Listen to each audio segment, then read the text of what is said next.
Hi! Taong tindahan na naman tayo for today's video. Dito muna ako sa tindahan habang wala si Bossy.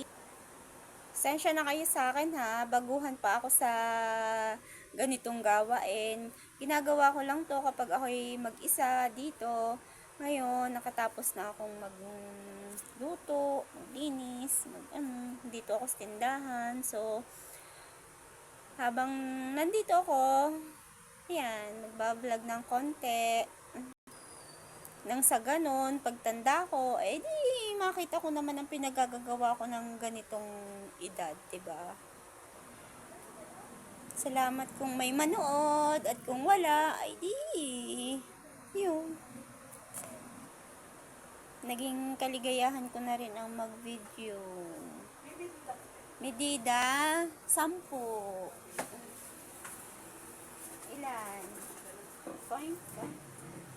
Nasaan nga gayon? Wait lang.